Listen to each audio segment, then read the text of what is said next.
Good afternoon, everyone. I will start with thank you. I was in a good mood. I'll start with a few opening comments. I'd like to start, as I said, with an update on our work to increase the delivery of humanitarian assistance to civilians in Gaza. On Sunday, Kerem Shalom, a crossing between Israel and Gaza, opened for the first time for the movement of aid into Gaza. The opening of this additional crossing, which we had been working to achieve for some time, will alleviate the strain on Rafah and dramatically expand the amount of aid flowing to innocent Palestinian civilians who need it most. Second, for the first time since October 7th, trucks carrying commercial goods moved into Gaza on Saturday. Additional commercial trucks are planned to enter Gaza today, and we hope to see this channel solidified and expanded over the coming days. It is a critical step towards improving the lives of the Palestinian people in Gaza that we see not just humanitarian aid delivered, but also commercial goods that can be sold in stores and markets. These two important steps forward came as a result of intensive diplomacy conducted by Secretary Blinken, Special Envoy David Satterfield, and others across the United States government who have worked not just to open channels for the delivery of food, water, and medicine to Palestinians, but also to ensure the amount of assistance that flows through those channels is sustained. While this weekend's breakthroughs are important, they are also not by themselves not sufficient. We will continue to work closely with the governments of Israel, Egypt, and partner countries in the region to further increase the humanitarian assistance flowing into Gaza to address the needs of the Palestinian people. With that, Matt. Okay, thank you. Well, wouldn't you say that opening Kerem Shalom improves the lives of the Palestinians in Gaza, but wouldn't not killing them improve the lives of Palestinians in Gaza? I think Hamas surrendering and Well, stopping you know using them. Well, stopping. There's no reason why it can't happen. I mean, as much as people call on Israel to take steps, Hamas bears responsibility here, and Hamas stopping using them as human shields. When Israel is trying to target Hamas for the attacks it conducted on October 7th would also do a great deal to protect innocent Palestinian civilians. You would accept, wouldn't you, that it doesn't matter how much humanitarian aid is going in if everyone's dead?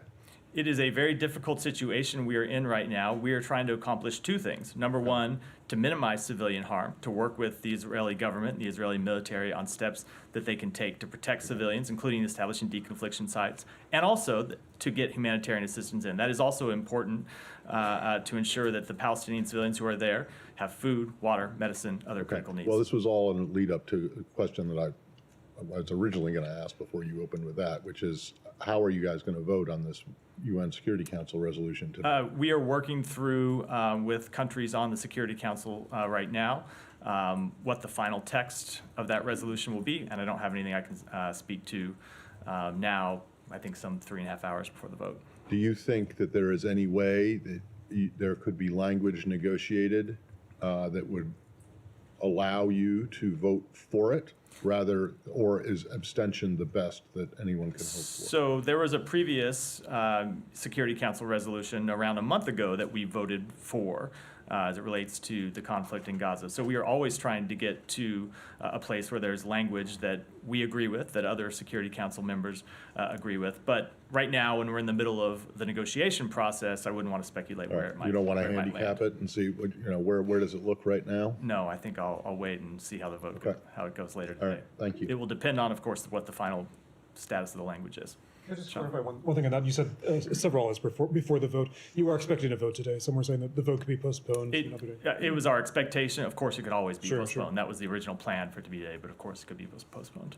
Can I just ask you a little bit more about the commercial trucks that you're mentioning? Sure. Is that because of the entryway of the second point, Kerem Shalom, or is that through Rafah? No, they're through Rafah, actually. Through Rafah. These are two separate measures that we are trying to achieve. One, to get Kerem Shalom open, so we alleviate what has become kind of a difficult situation at Rafah with the amount of trucks that can get through, but also through the warehouses that are on the Rafah side.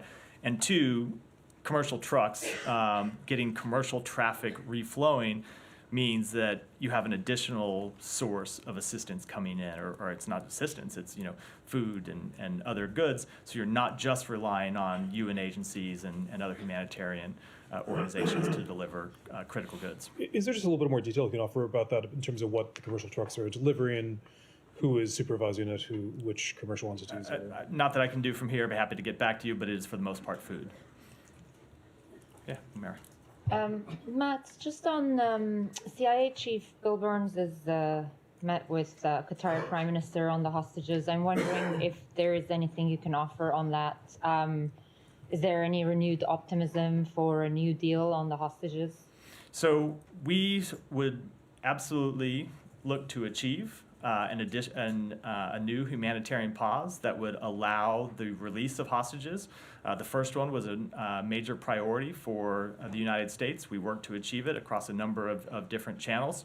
And of course, that humanitarian pause was successful in securing the release of more than 100 hostages and increased humanitarian assistance moving into Gaza, because once you have sustained pauses, humanitarian assistance that gets into Gaza can more safely and easily move around to get to the people that actually need it. So we would absolutely support reaching a deal to achieve those positive outcomes again, but I very much wouldn't want to handicap it. We had a pause that was working well, and Hamas reneged on the commitments it had made and launched terrorist attacks and refused to release hostages that it had agreed to do, and that led to the collapse of the first pause. So I never want to bet on Hamas's good faith, but we absolutely will try to pursue a resolution here. Right, and on what Matt was saying, U.S. has put in a lot of diplomacy on trying to get the Israelis to put in more protections for civilians, and Secretary was there, and he departed from Israel December the 1st, and then after southern Gaza offensive has started, and you guys have been sort of reluctant to weigh in on how Israel has conducted the southern Gaza offensive. You said it's too early to make an assessment. So would you like to make an assessment? So right since now I said like, that, you have seen, sorry to interrupt if there was, Yeah. Since I've said that, you've seen the Secretary come out and say that there is very clearly a gap between intent and results, and that we've seen Israel express an intent to minimize civilian casualties, but we continue to see too many Palestinians die. And so that's why we continue to engage with them on additional measures they can take, on deconfliction sites, on doing everything within their power to minimize civilian harm. Right, so that was what I was getting at. Have you seen over the past couple of days, because I mean, Jake Sullivan was there and Secretary Austin is there as well, and they're sort of making this a priority. Have you seen over the past couple of days any assurance, anything new, any new plan from the Israelis to suggest that there is going to be much more concrete steps in place to ensure civilian protection? So I'm not going to speak to the meetings that the National Security Advisor had. The White House, of course, can speak to those, and I'm not going to speak to the meetings that the Secretary of Defense just concluded today. His team can obviously, who are with him on the ground in Israel, can obviously speak to those in more detail. What I will say is that we continue to engage with them on the importance of taking concrete steps to minimize civilian harm, and that includes predictable pauses so people know when they can move around. It includes deconfliction sites so people know that there are places they can be where they will not be fired on. So we will continue to have those conversations. But as I said at the beginning, we do also have to remember that Hamas could make all of this easier if they would come out from hiding behind civilians and surrender, put down their arms, and stop putting civilians in the way of this, or in the middle of this very difficult situation. Can I follow up? I'll come to you. I'll come to you next. Go ahead, Barbara.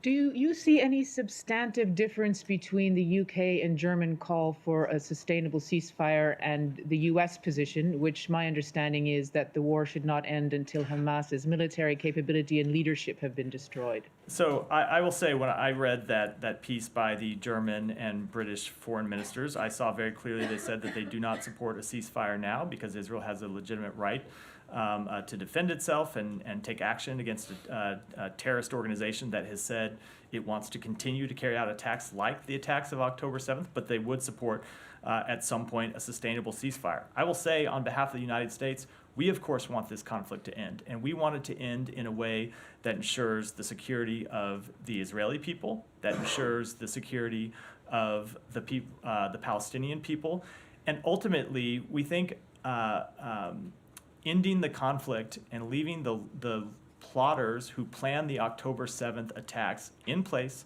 to continue carrying out attacks, to continue plotting against innocent civilians in Israel, is not in the security of interests of Israel, but it's not also not in the security interests of the Palestinian people.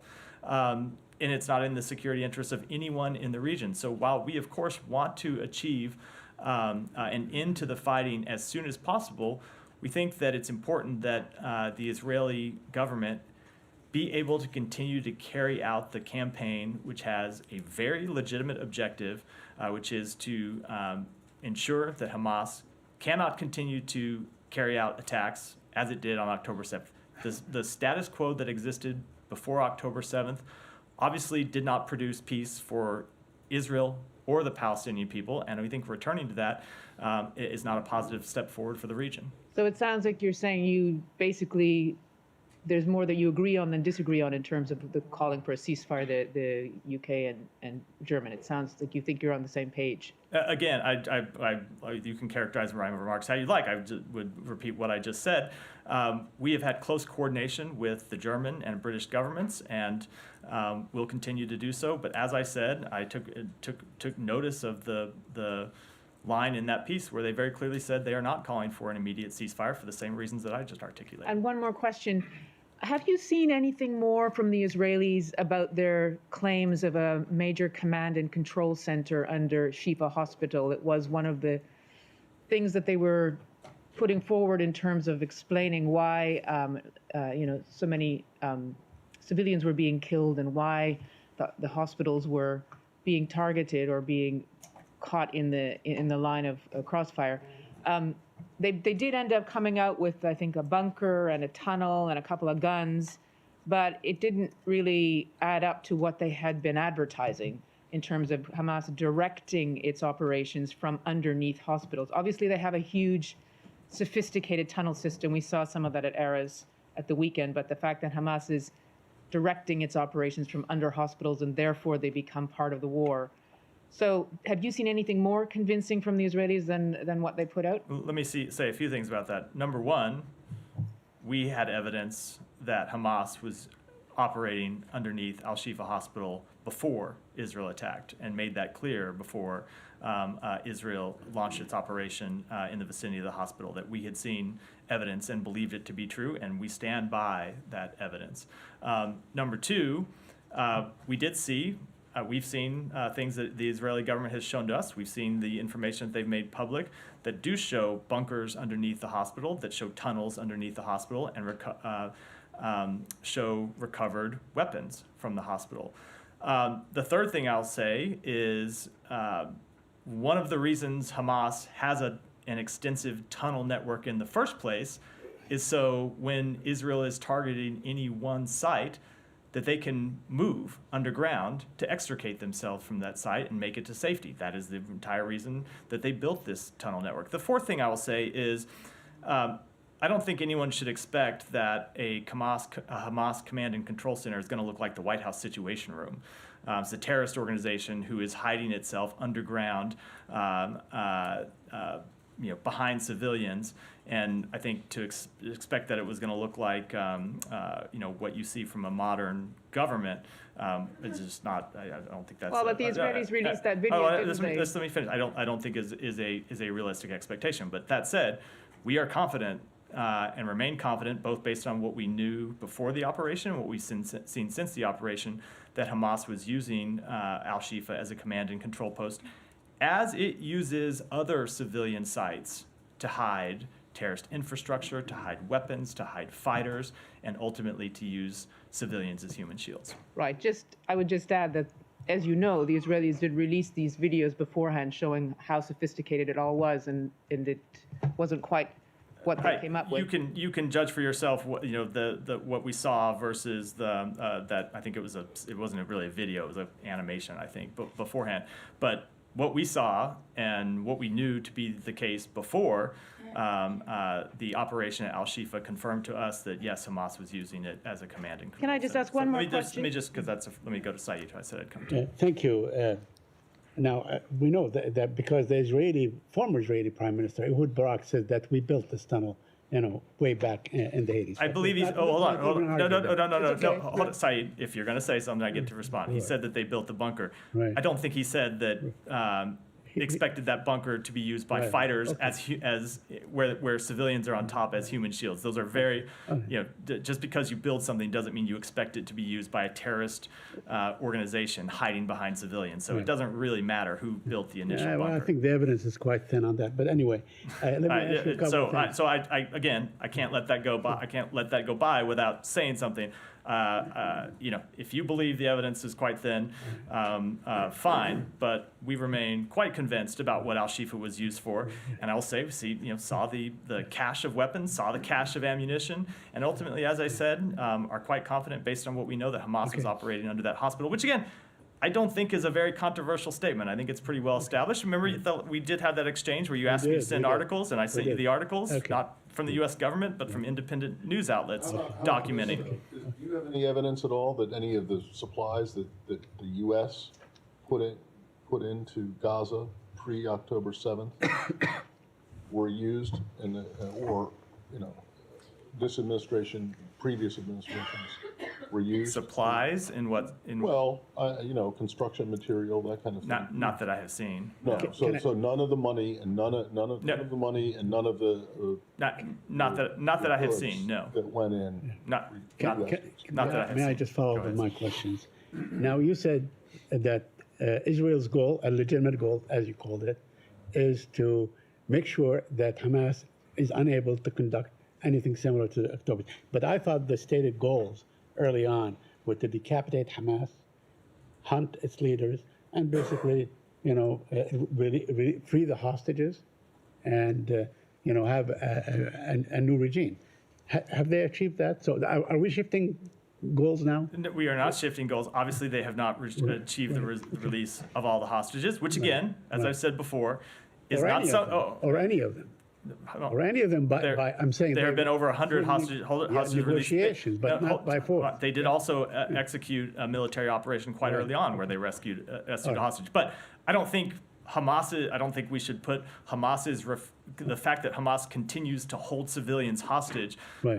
on the Israeli government. no, It's I'm not- Hamas that bears responsibility for that. All right. I wanted to ask you also,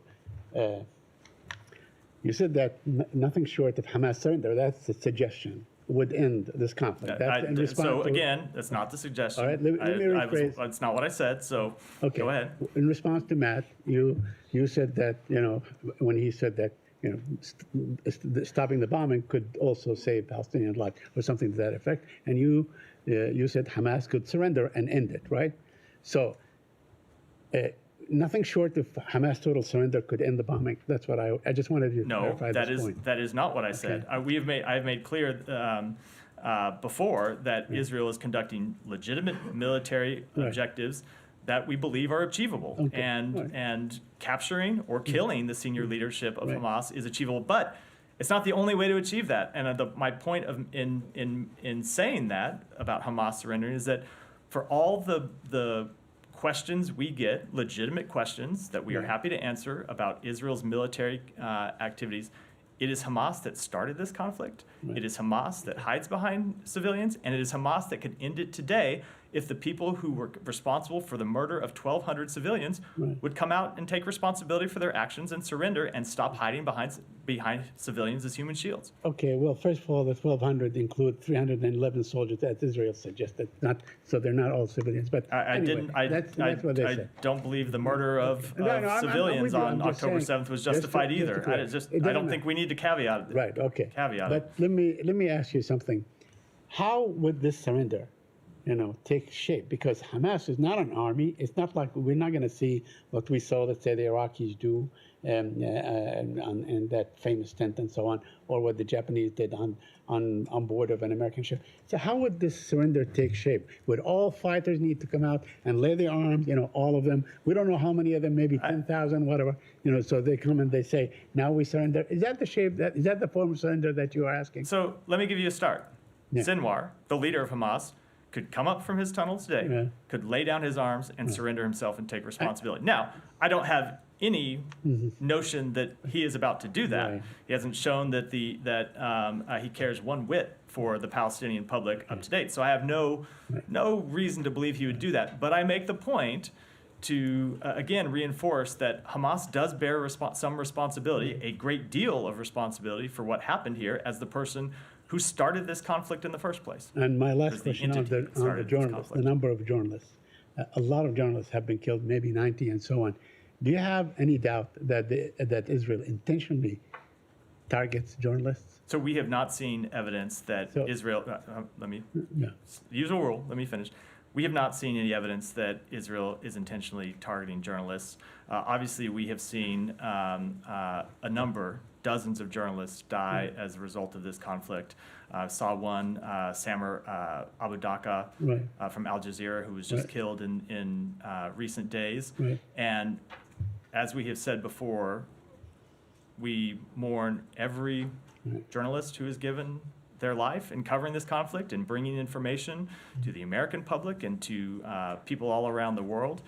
We think the work that the Free Press does is critical to a democracy, especially in conflict zones where, unfortunately, far too many do pay this sacrifice, and our condolences go out to all of their families.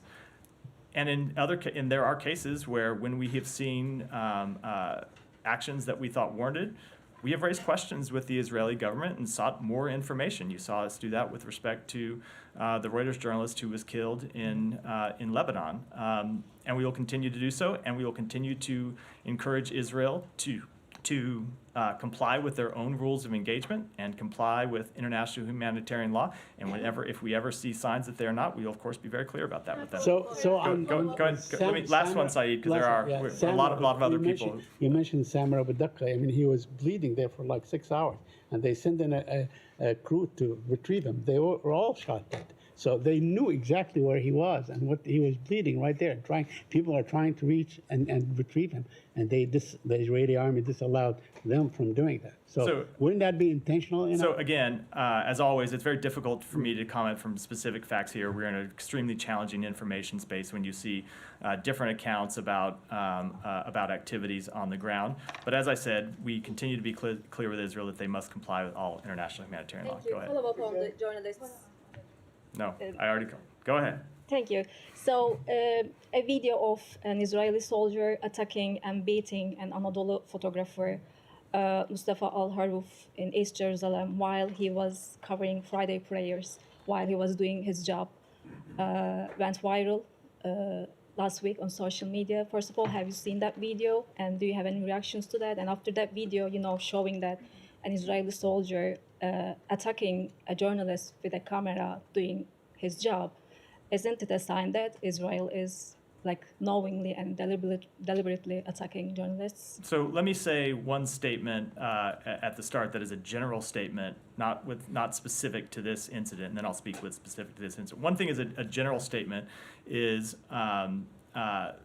one of the things that we expect of our military and we expect of militaries around the world is that if individual soldiers commit acts that are not in keeping with the rules of engagement or in violation of international humanitarian law, that those acts be investigated and, if appropriate, the responsible parties held accountable. And that is one of the differences, we think, between professional militaries in democracies in the free world and how we expect them to operate. So it is unfortunately true that you will often see individual soldiers, individual units commit acts that are inappropriate, that violate rules of engagement and can violate the laws of war.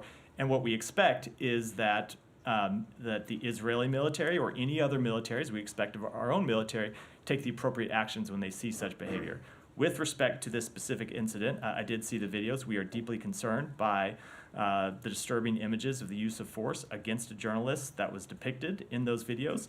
And we think it's appropriate that that the video be investigated, and if the facts support it, that the people involved be held accountable. Just one more follow-up on that. Israeli National Security Minister Ben-Gvir, in a Twitter post on Saturday, expressed support for the officer in the beating of my colleague, Mustafa Al-Haruf, and promised to return the officer to work as soon as possible. Have you seen that comment, and do you have any? I have not seen that comment. I don't have anything beyond what I said a moment On ago. the journalist, Yeah, go Hiba, go ahead. you said you sought information on the killing of the Reuters videographer in Lebanon, Isam Abdallah. Did you get what you asked for, and also did you seek information regarding Al Jazeera cameraman? So with respect to the journalists in Lebanon, what Israel told us is that they are investigating the matter. We think that's obviously the appropriate thing to do. I don't have a readout of their conversations with respect to of the journalists in Gaza. Go ahead. Thank you so much, Jahan Zabari from Airway News. So Pakistani Army Chief and ISI Chief was here in town. They met with Secretary Blinken. Can you share some details about that meeting? I don't have any specific readout other than that, as you know, he was in Washington to meet with a number of officials, including officials here at the State Department, including officials at the Pentagon and elsewhere. Pakistan is a major non-NATO ally of the United States and a NATO partner. We look forward to partnering with them on regional security and defense cooperation, and that's was the substance of the meetings last So week. the Pakistani Army Chief is at the center of criticism for his involvement in politics. So you always talk about democratic values and freedom of speech. What are you going to say about those who are trying to disrupt the political system of Pakistan? So we continue to support free, fair elections in Pakistan. That is and engage with Pakistan on a bilateral basis to discuss our support for free and fair elections. As I've said before, we don't take a position when it comes to political parties in Pakistan, and we will engage with the leaders that the Pakistani people select. Go ahead. Go ahead. No, stop. I'll work my way around. Free and fair elections. Did I miss a statement congratulating El Sisi on his victory in Egypt? There has not been one yet.